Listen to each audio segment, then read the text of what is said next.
Hello everyone, and welcome back to the second part of this video series that I'm doing just for you guys in the group.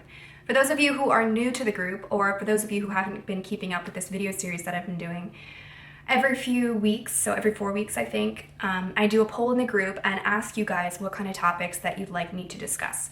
And most of you vote on which topics that you think are most important, and I kind of drip these out in a series and start with the ones that more of you want to focus on. Guilt was the second most liked topic that you guys wanted me to talk about. And in general, I'm not surprised because, again, guilt is something that we are always thinking about. We are constantly weighing ourselves down about it, and we really don't know what to do with guilt. And parent guilt, I think, in general, is just a whole different breed of guilt. So I really want to talk about why guilt is important, what guilt is, and how we can use it to motivate ourselves. So for starters, I just want to talk about the fact that, so many of us experience guilt, and so many of us don't really know why we experience guilt, right? I think as a society in general, we have now become more focused on the fact that, we do need to work on ourselves, right? There are past traumas in our childhood or in our, early adult years that we've gone through, and we're kind of just digging deep on it, and we're starting to discover more and more about ourselves, whether that's through personal therapy or counseling or whatever you choose to do, reading self-help books. Now we're so focused on, okay, what can I do to not have my kid experience this trauma as well? What can I do to be nothing like my role model that wasn't so great when I was younger? What can I do to not be like my parents who maybe have made many mistakes or, just weren't there for me at all? So having that in the back of our head really emphasizes that guilt. And then we get to a point where guilt is just taking us over completely, and we feel like we're doing nothing right. And I know for myself, this happens all the time. And I'm constantly thinking about, how can I change myself? How can I be better than how my role models were? We worry most of the time in private about how our actions have influence over other people, especially our kids.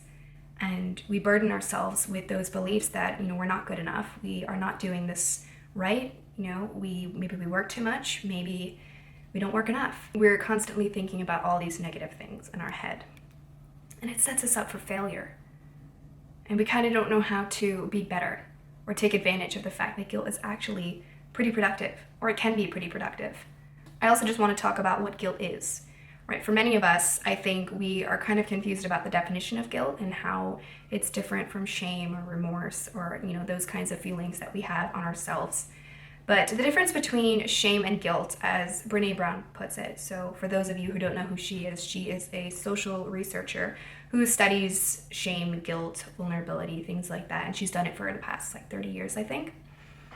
But the way she puts it is that guilt is focused on behavior, where shame is focused on self. So to put that into perspective, guilt is I have done something bad, and shame is I am bad.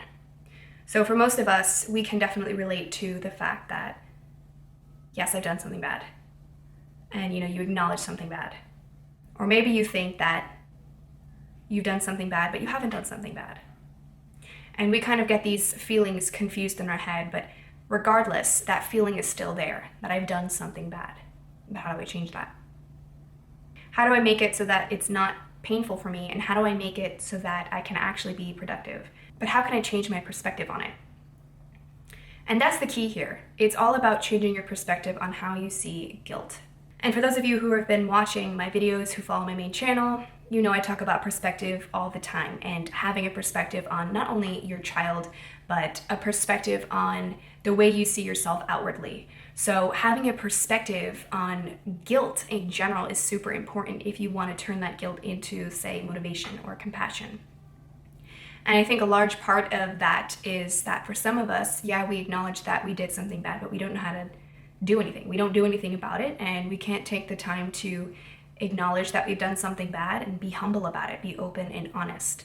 And it's extremely hard to do that in front of a child because sometimes you want to put up this strong front. You want to be that person who is the perfect parent, who doesn't feel like they have any emotions to bear out on the table. You want to be strong for them, right? But a part of being strong is about being humble and honest. It's about acknowledging our mistakes. And it's about acknowledging the fact that maybe our kids do have grievances with us. and that we ourselves have lapses because we're human, right? We do make mistakes. And then in turn, we do have to feel guilty, or we do feel guilty about it.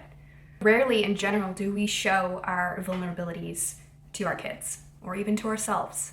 It's a really hard thing to do, to be completely open and to bare yourself in front of somebody else. And I think it's even harder to bare yourself in front of yourself, right? It openly acknowledge that, yeah, maybe I am hurting.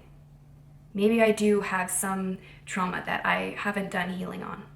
An important thing to note is that guilt itself is an acknowledgement that something inside of us needs healing. Something inside of us hasn't been worked through. It is some past event linked to maybe your childhood or some other event that has affected the way you're feeling now. Because the only reason we feel guilty is because deep inside of us, we know it's wrong, or we know we hurt someone, right? That's what feeling guilty is. And I think it's hard to hear this, but in one way or another, at some point, you are going to hurt your child, and it's going to be painful for them. And it's probably going to be painful for you as well, because you're going to feel that guilt. We can't just run away from the fact that it's going to happen. We can't run away from the fact that maybe it already happened. We have to acknowledge that we are constantly learning and growing and becoming a better version of ourselves every day. And along that journey, you are going to make mistakes and you are probably going to hurt people. But the only way that you can make things better for yourself and really turn that guilt into compassion or motivation is to stop. You have to be able to acknowledge that you're feeling this guilt and acknowledge that some part of you needs healing. And you also have to acknowledge when your kids want to feel heard about you maybe making a mistake, you having a lapse. And you have to be that person to be humble about it and apologize when necessary if you did hurt somebody. And if that somebody is your kid, it's even more important. The only thing they're really looking for is that acknowledgement that, okay, I did mess up. Maybe I shouldn't have done that. Maybe I let my emotions get the best of me. But I'm still human. I'm still working on myself every day. I'm trying to be the best person so I can be the best person for you. So that we can grow together. But I'm going to make mistakes. You're going to make mistakes. It's what happens. It's part of life. But acknowledging that is important.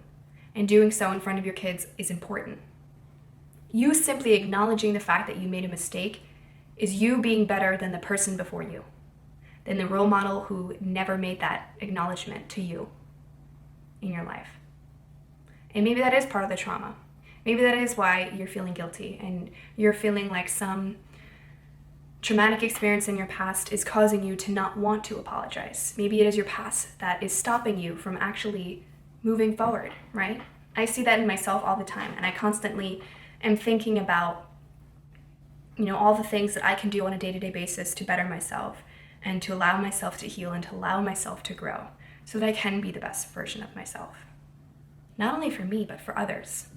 I think we should all change our definitions of what it means to be a good parent to where it's about our willingness to acknowledge our lapses in empathy and our errors openly. But it's also about being humble enough to apologize when necessary. It's about having the mindset that we are constantly growing and learning every day. And yeah, we're going to make mistakes because we're human. That's what you should define to be a good parent. Not having this be perfect or that be perfect or that be perfect is perfect because perfect does not exist. It does not exist, right? But you can be a good parent and you can have that definition. You can do those things. They're pretty simple, right? Or seemingly simple. But yet it is about healing and learning and growing. That's all it is, guys. It's not too complicated. I didn't want to make these principles too complicated for you, and I didn't want to, make this video too long for you either, but that's really all it is. And it's just these simple shifts in your mindset and awareness and perception that can really make all the difference for you and stop, get you out of that guilt cycle that you may be feeling. And for those of you who are new or who haven't watched these video series before, I'm gonna be leaving the description for my one-to-one consult down below. And again, those of you who don't know what that is or maybe are new to following me, I offer one-to-one coaching. So if you want to see that you'd be a good fit for this, or want to look into my other forms of coaching, or, you know, I also have single sessions, I'm also going to leave my website down below. So all the information is there, you know, who I work with, what kind of person I work with, what we do, you know, all that fun stuff. So I'm going to leave that link down below as well. But thank you for those who watched this video to the end. I really appreciate that, and I hope some of this stuff really helped you guys, and, you know, you take into consideration that it really just is about perception and mindset. So thank you so much for watching, and I'll see you guys next time.